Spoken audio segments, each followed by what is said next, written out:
If you were to tell your friends 25 years ago that you could seamlessly fit motors within an ultralight racing bike and ride faster than a Tour de France rider without looking suspicious, you would have been laughed out of the room. But now we know that motor-assisted bikes had been circulating in professional cycling since the 90s, and for well over a decade, nobody knew they existed. By 2010, cycling had barely recovered from years of scandals around performance-enhancing drugs, but the notion of enhancing the bike itself was almost unheard of. That changed when former Italian pro cyclist Davide Cassani appeared on national television in May of that year with a regular-looking bike to make a stunning demonstration. With a press of a button, Cassani caused the crank to spin on its own, the bike's pedals whirring as if they were ghost-powered. And before the viewers had any time to process what they saw, he dropped another bombshell by saying that similar motorized bikes had been used by some professional riders since 2004. On that day, the notion of mechanical doping was born. Shortly after that broadcast, allegations quickly fixed on Swiss rider Fabian Cancellara. A YouTube video analysing his attacks went viral and shook the cycling world. The publisher suggested that the Swiss champion may have used a secret electric motor inside his frame to win the Flanders-Roubaix double in April 2010. This is where the cobbles are rough, they're horrible, the bike is bouncing, and this is the move by Cancellara. The acceleration of Fabian Cancellara, he's picked up the cadence, Tom's in trouble now, that's an incredible acceleration. Look at the show of strength by the champion of Switzerland. On the Capel Moor, he dropped Tom Bonen with an unorthodox seated attack to seal the victory in Flanders, then repeated that feat 7 days later in Roubaix. And another win here in Paris-Roubaix. The claims ignited endless debate, casting doubt on all of his great triumphs. The Swiss laughed it off and denied any motor use. No hard evidence of motor doping has ever been found in his bikes, yet for many, doubt had already taken root. A few years passed before the whispers resurfaced. In 2014, fans got another suspicious sight after Canadian cyclist Ryder Hesjedal crashed on a mountain descent. The cameras caught his fallen bike doing something a bike shouldn't do on its own. The rear wheel started spinning again, and the bike strangely pivoted in a circle as if it were trying to drive itself. The clip gained massive attention immediately. Hesjedal and his team strongly denied any mechanical doping, explaining that the bizarre wheel spin was due to the bike's momentum on the downhill slope. Under pressure, the UCI confiscated and examined Ryder's bike and those of his teammates the next morning. The result? No motors found. The incident was dismissed as a coincidence, but once again, concerns over mechanical doping returned. At the 2015 Tour de France, French authorities quietly weighed all team bikes before a time trial stage and noticed Team Sky's bikes were around 800 grams heavier than the rest. Sky claimed the weight difference was due to aerodynamic improvements. For a team whose entire philosophy for improving performance revolved around the idea of marginal gains, 800 grams is quite a heavy trade-off. At the time they were cleared, but the episode raised eyebrows and taught inspectors to be mindful of unexplained weight differences. Jean-Pierre Verdi, the former director of the anti-doping agency in France, later revealed that he had informants inside the peloton telling him that as many as a dozen riders secretly used motors during the 2015 Tour. Skepticism around Team Sky never stopped. On a recent appearance on the Roadman podcast, the former American cyclist Greg LeMond suggested that Chris Froome's seated attack up the Mont Ventoux during the 2013 Tour de France may have been aided by some sort of mechanical assistance. There's so many unnatural things there, and if you go back today, you could watch the one where they matched his wattage output to Ventoux. You could see him accelerating and the wattage is coming down dramatically. That should be going up. In early 2016, UCI officials began using handheld scanning devices, often modified tablets with a special app, to inspect bikes for hidden motors or batteries. These devices can detect disruptions in magnetic fields, and the whole procedure is quick and non-invasive. Each bike check takes under a minute, and if there's an electric motor or a piece of metal where there shouldn't be, the scanner beeps. The show of strength by the champion of Switzerland. For all the rumours and allegations, years went by without concrete evidence of a motor in any pro cyclist's bike. That changed on a cold day in January 2016 at the Cyclocross World Championships.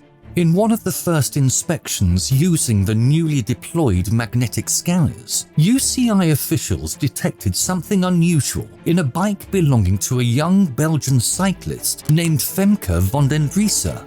Mechanics opened up the bike's frame and there it was, a tiny hidden motor wedged inside the seat tube. Cycling had its first confirmed case of mechanical doping. A 19-year-old Belgian racer has a lot of explaining to do after a motor was found hidden inside her bicycle. The news broke and shocked everybody. Just when you thought professional cycling could not be any more trouble with the word doping, here is motorized bicycles, motors in your bike.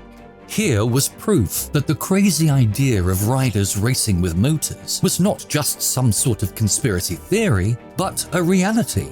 The 19-year-old insisted through tears that it was all a mistake, claiming that a family friend had tinkered with a motorized bike for fun, and it somehow got mixed up with her race equipment without her knowledge. Few bought this explanation, especially after footage of her past races surfaced. She was banned for 6 years and fined 20,000 Swiss francs for technological fraud. Her name became synonymous with mechanical doping. Public reaction was unforgiving. A cyclocross champion from the homeland of cycling caught with a motor was unthinkable. Van den Driessen received death threats, and she later recounted how she had to flee Belgium and shut down the family business due to the backlash. Her case may have been the first high-profile catch, but it wasn't the last. In the following year, a 43-year-old amateur cyclist in France tried to escape a local race after he was suspected of motor doping. Officials had to chase him by car to stop him. Upon inspection, a motor was found inside his bike and he was handed a 5-year suspension. Then in Italy, another amateur, a 53-year-old, was caught when thermal cameras detected an unnatural heat source in his bike. Officials confronted him, but he fled the scene. His excuse? He had to go to a wedding and couldn't stick around. But that didn't save him from being disqualified and later sanctioned. During this time, the idea of widespread motor-assisted cheating consumed the fans of cycling. Social media and forums buzzed, and every odd movement as seen in these clips was quickly flagged as a potential case of mechanical doping. Adding more heat to the controversy was a 60 Minutes interview featuring a Hungarian inventor named Stefano Vargas, who described himself as the inventor of motor doping. Vargas claimed he had sold an early motor design for a staggering $2 million to an anonymous buyer back in 1998 under a contract that forbade him from making similar devices for 10 years. This meant that by the early 2000s, someone, perhaps a wealthy team or individual, had exclusive access to this technology. Vargas believes these motors have been used in the Tour de France going back to the late 90s. Whether or not that's true, the timing here is very interesting. The buyer's identity was never revealed, but 1999 was the year Lance Armstrong won his first Tour. Could it be that his team at the time, the US Postal, was the mysterious buyer of the early motor technology? Armstrong himself has denied these allegations, and those who rode with him in his prime often point out that his advantages were clearly linked to an intense training regime and a cocktail of performance-enhancing drugs. A secret motor was not something any of his many close confidants turned whistleblowers ever mentioned. However, Vargas said that Michele Ferrari had approached him with interest in his motor technology. For those unfamiliar, Ferrari was the controversial doctor behind Lance Armstrong's sophisticated doping program. For this reason, it's not entirely far-fetched to think Armstrong, or his old team were behind the $2 million purchase.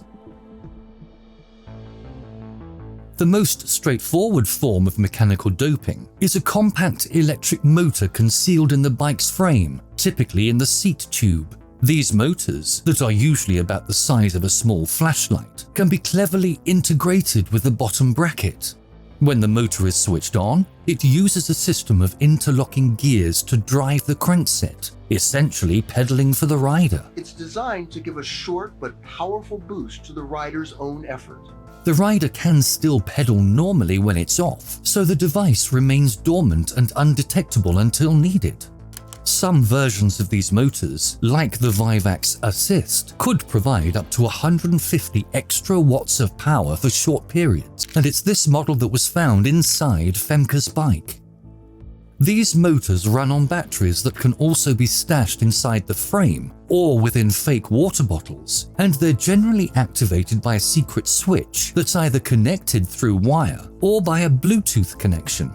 The switch is usually hidden under the handlebar tape near the shifters, so a rider could turn it on with a subtle finger movement mid-race. VAR has described even more covert triggers: a wireless remote operated by someone on the roadside, or a sensor that automatically turns on the motor when the rider's heart rate hits a certain threshold. Imagine you're suffering up a mountain, your heart pounding at 180 beats per minute. Then the motor silently kicks in right when you need it most. If putting a motor in the frame sounds sneaky, you'll definitely be impressed by hub motors and electromagnetic wheels. This form of mechanical doping doesn't use traditional motors at all. Instead, it turns a bicycle wheel into an electric turbine. In this setup, small magnets are embedded inside the wheel's rim, and powered electromagnetic coils are hidden in the wheel's hub. When the system is activated, the coils create magnetic fields that push against the magnets, silently propelling the wheel forward without any moving parts in the frame. The power output from these electromagnetic wheel systems is generally lower than that of a hidden crank motor. One report suggests it can provide an additional 20 to 60 watts of thrust. That might sound modest, but in elite competition, even 20 extra watts over a sustained climb is a game changer. And since this method is completely silent, a cyclist could theoretically ride with the system on without knowing and convince themselves they're simply having the ride of their life. These wheels are roughly 800 grams heavier than regular wheels, and if you remember, 800 grams was also the difference found between Team Sky's bikes and the rest of the fields in that Tour de France time trial stage weigh-in in 2015. Moreover, it is much easier to hide these hub motors inside a time trial disc than in a regular wheel. The correlation here is interesting, though not conclusive. These high-end electromagnetic setups are reported to cost around $200,000, which means that if they have been used, it's more likely to be by well-funded professional teams rather than random amateurs. But if you think 20 to 60 watts isn't enough, this next system can make even the most out-of-shape men look like Tour de France champions on a bike. This e-bike prototype is designed to look like a normal road bike, yet deliver serious electric assistance. The engineers behind it claim that this system could propel the bike to 100 kilometers per hour and provide a whopping 500 watts of boost. It uses simple principles of electromagnetic propulsion.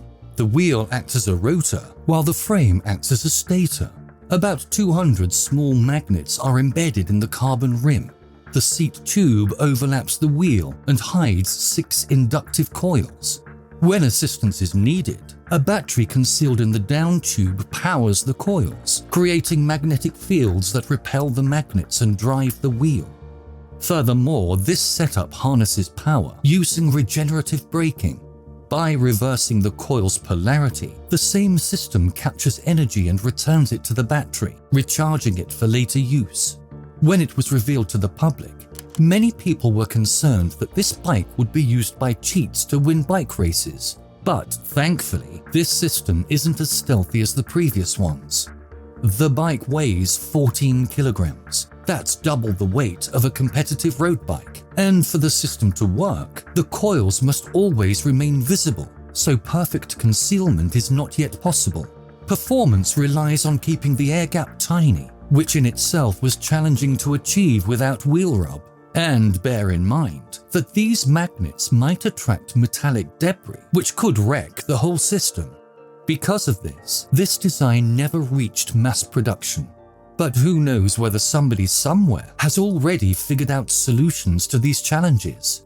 12 years went by before the public learned of the first generation of mechanical doping, so it is reasonable to believe that more technologies exist beyond what we currently know. For this reason, cycling authorities had to act quickly and think outside the box. Traditional doping control wouldn't catch a motor. Instead, the UCI and national federations deployed a suite of detection methods to outwit the cheaters.